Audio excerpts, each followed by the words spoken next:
안녕하십니까? 소쿨 극장의 조선시대의 사건과 수사 이야기 시간입니다. 조선왕조 500년 동안에는 별별 일이 많이 생깁니다. 그 가운데 오늘 들려드릴 내용은 베갯동서 사이에 여자를 가운데 두고 벌어진 치정살인 이야기입니다. 구독과 좋아요 그리고 알람 설정 부탁드립니다. 재미있고도 좋은 글로 보답하겠습니다. 조선 제22대 국왕 정조대왕 13년에 일어난 일이다. 평안도 정주에 사는 이명응이란 농민이 박동금이라는 상인을 구타하여 치사케 하였다. 명응은 현장에서 바로 체포된다. 하지만 여자를 가운데 두고 베갯동서 사이에 벌어진 치정살인이라 다소 고려할 점이 많았다. 명응과 그의 본처 사이에는 자식이 없었다. 나이가 40줄인데 제사를 지내줄 후손이 없으니 남 보기도 명구스럽고 무엇보다도 명응은 조상 앞에 고개를 들 수가 없었다. 가정은 아이들 우는 소리나 떠드는 소리가 나야 하는데 하루 종일 적막강산이니 무엇보다도 집안이 적적해서 견딜 수가 없었다. 그러던 어느 날 아내의 씨가 울면서 하소연했다.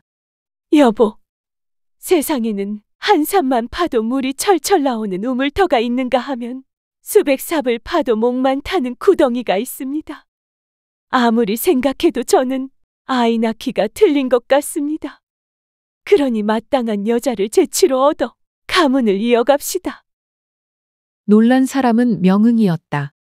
마누라가 기질이 보통 억센 여자가 아닌데다가 질투까지 강하여서 다른 여자 볼 것은 꿈도 못 꾸고 있었기 때문이다. 신바람이 난 그는 멀리 갈 것도 없이 집안 여종인 일색을 찍었다. 이름 그대로 천하일색인 일색을 평소에 유심히 봐둔 탓이었다. 엄격하고 무서운 마누라 밑에서 숨도 제대로 못 쉬면서 곁눈질로 속 태우기가 그 얼마나 긴 세월이었던가. 포동포동한 젖가슴과 교태 넘치는 미소, 팡파지만 엉덩이에다 고든 어깨하며 어디 하나 버릴 것이 없었고, 특히 팡파지만 엉덩이와 고든 어깨가 틀림없이 아들을 낳을 상이라고 그는 희낙낙했다. 명응은 조금도 주저하지 않고 여종 일색을 첩으로 맞아들였다. 비록 종이긴 하지만 천하의 미인을 첩으로 맞아들였으니 명응의 기분이 어떻겠는가? 구름 위에 앉아 춤이라도 추고 싶었다. 여종 일색으로 말하자면 몸매와 미모만 뛰어난 게 아니었다. 구들목 농사도 탁월해 행방의 묘기나 감창소리에 이르기까지 무엇 하나 나무랄 데가 없었다. 명응으로서야 꿀을 빠는 것 같았다. 일색의 치마폭에 푹 빠져서 구들목 농사 짓느라고 사계절이 어떻게 바뀌는 줄도 몰랐다. 그렇게 4년의 세월을 보내다 어느 날 문득 정신을 차리고 보니 집안 꼴이 말이 아니었다. 게다가 그렇게 원했던 자식도 얻지 못했으므로 명응은 자신을 한탄했다. 아이고, 박복한 내 신세야. 명응은 길게 한숨을 내쉬었다. 4년 동안 쓴맛 딴맛 다 보고 나니 이쁜 얼굴과 낭창낭창한 허리도 이제는 실증이 났다.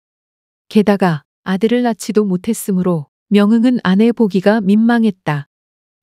아내이 씨도 집안 살림은 돌보지 않고 일색에만 정신을 빼앗긴 남편에게 잔소리가 심했다. 건강을 생각하라는 둥, 아기도 못 낳은 전연을 쫓아내자는 둥, 집안일 좀 돌보라는 둥, 조목조목 다 옳은 말이었다.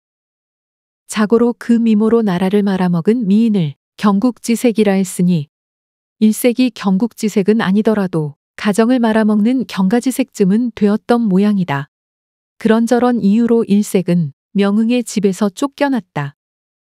일색은 쫓겨난 터에 먹고 살아갈 일도 막막하고 기왕에 버린 몸인데다가 또 그렇고 그런 일이라면 100이면 100 다 녹여놓을 자신이 있으므로 주막거리에 가서 남자들을 후려 팔자를 고쳐보리라 생각했다. 그렇게 해서 일색은 박동금을 만났다. 박동금은 장사꾼으로 재물도 쏠쏠하게 모아놓았고 게다가 여자 밝히기를 나방이 불빛 보고 달려들듯 좋아했다. 그러니 참신한 노류장화가 왔다는 기별을 주막 주모로부터 받은 동금은 펄쩍 뛸 듯이 좋아했다. 박동금은 반색하며 달려갔고 과연 그는 보는 순간 일색의 가치를 알아보았다. 푸르죽죽한 눈자위와 젖은 눈, 건들거리는 엉덩이를 보고 동금은 대번의 색정에 사로잡혔다. 하지만 엽전 면잎으로 옷고름을 풀자고 하기에는 너무 황송한 여자였으므로 동금은 장사꾼답게 과감한 투자를 했다.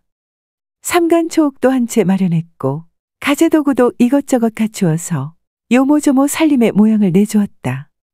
일색도 소방 맞은 지난날의 상처를 씻고 동금을 위해 여염집 안악처럼 이부자리를 펴고 밥을 짓는 일에 정성을 다하였다. 그러기를 1년 바람 피우는 사내가 언제 제 버릇 개주는 일이 있었던가. 동금도 어느새 일색의 실증을 내기 시작했다. 장사길이니 본처가 강짜를 하니 온갖 핑계를 대면서 두어 달에 한 번 가뭄에 콩나듯이 다녀갔다. 바로 그때 이명응이가 다시 나타났다. 옛정도 옛정이려니와 아직 한창 나이인데다 남보다도 음욕이 탱천하던 일색은 얼씨구나 하고 다시 명응을 맞아들였다. 그날 이후로 그들은 한 달에 한 번꼴로 회포를 풀었다. 동금도 그 사실을 알았지만 희한하게도 그는 아무런 질투를 하지 않았다. 두 사람은 그렇게 백의동서 관계를 유지했다. 그렇게 저렇게 세월이 갔는데 어느 날 중천에 뜬 보름달을 보고 갑자기 마음이 싱숭생숭해진 명응이 일색의 집을 찾게 되었다. 반갑고 그리운 마음으로 한다면 대문을 박차면서 내가 왔노라고 고함을 칠 일이었지만 오히려 장난을 치고 싶은 마음이 생긴 명응은 발소리를 내지 않고 살금살금 고양이 걸음으로 안방으로 다가갔다. 들어가려는데 두런두런 동금의 목소리가 안방에서 들려왔다. 오는 날이 장날이라더니 헛물켰구나 하고 돌아서 다시 고양이 걸음으로 나가려는데 어렵시오. 자기를 제물로 놓고 뒷담화하는 것이 아닌가. 한 여자가 두 남자를 상대하다니 너의 팔자도 참 기구하다. 그놈이 한번 너를 버렸으면 제 계집 단속이나 잘할 것이지 왜 남의 계집을 들여다보는지 모르겠구나. 안 되겠다.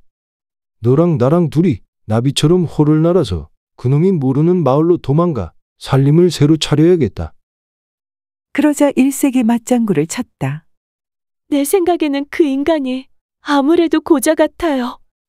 약물도 말라 비틀어진 고추만 하고 당신은 가을송이 버섯처럼 얼마나 우람해요. 당신하고 달리 밤일에 별 재주를 보이지 못하면서도 그 작은 고추로 찌근덕거리기만 하니 나도 정남이가 떨어져요.